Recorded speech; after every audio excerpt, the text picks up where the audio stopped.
I think a lot of people can relate to me saying that, when it comes to video games, I don't like mixing real life events or problems in the world with the games that I'm playing. To me, video games are an escape from all the shit that we gotta deal with on the daily. Like, yeah, I may or may not owe the IRS a couple of $1,000s, but if Skyrim is running and the controller's in my hand, the only business I'm concerned with is within Tamriel, and that's just how it is. And that's literally their purpose. Video games were created as fun little distractions not to be taken too seriously, but as time went on and insane amounts of money started being involved, what started out as the creation of computer programmers just f***ing around has turned into a whole division of business that's tying in millions of jobs and companies together. And I mean, it's a cool thing when you think about the progress that we're making on what we're able to do in these video games. Like, I'll probably never own a Porsche in real life, but I can damn sure simulate owning every detail of one in Forza. Or even take it a step further and simulate how I realistically crash it in BeamNG, Sometimes it can get a little too real. But the fact of the matter is, with all these great games being released every year and pretty much every day, it can be easy to overlook how much hard work is put into every title by the dedicated creators. So no matter what role you play in the development of these games, especially in the, higher AAA title budget, you would expect to be compensated in a fair way, when we're talking money. Like right now, we all know about the writer's strike that's going on in Hollywood where, movie and TV writers are going on strike demanding better wages. And as a result of that, a plethora of shows and movies are being delayed. It's kind of crazy to see.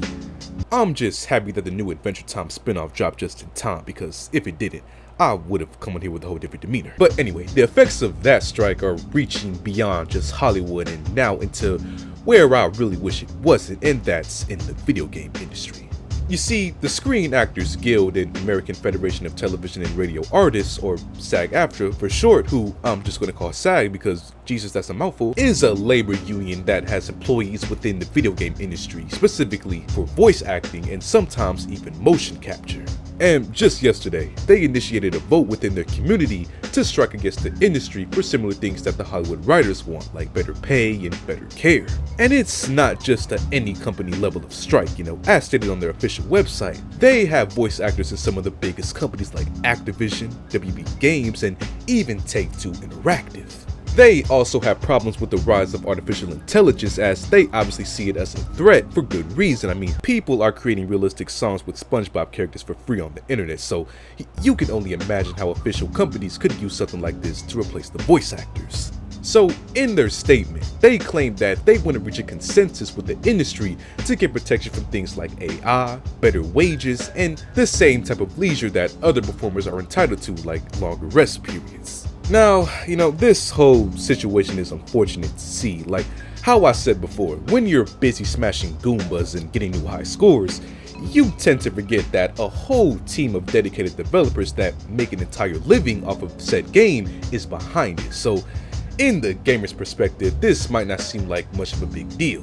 But I just think you gotta look at it from an empathetic point of view. If you were at your own day job and saw that you were significantly paid less than your peers, then you probably want better pay too. But also, there's probably the argument that people could make saying that voice acting isn't like hard and anyone could do it.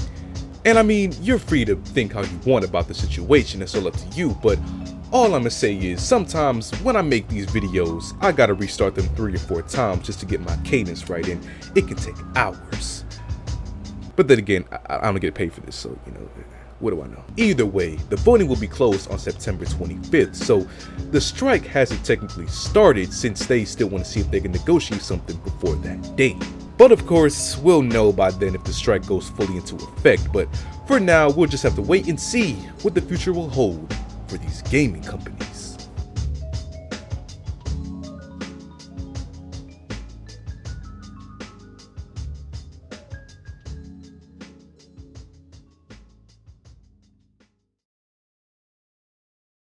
So what do you guys think about these companies and this possible strike, man? Feel free to comment down below. And as always, leave a like on the video, subscribe if you haven't already, and I'll see y'all.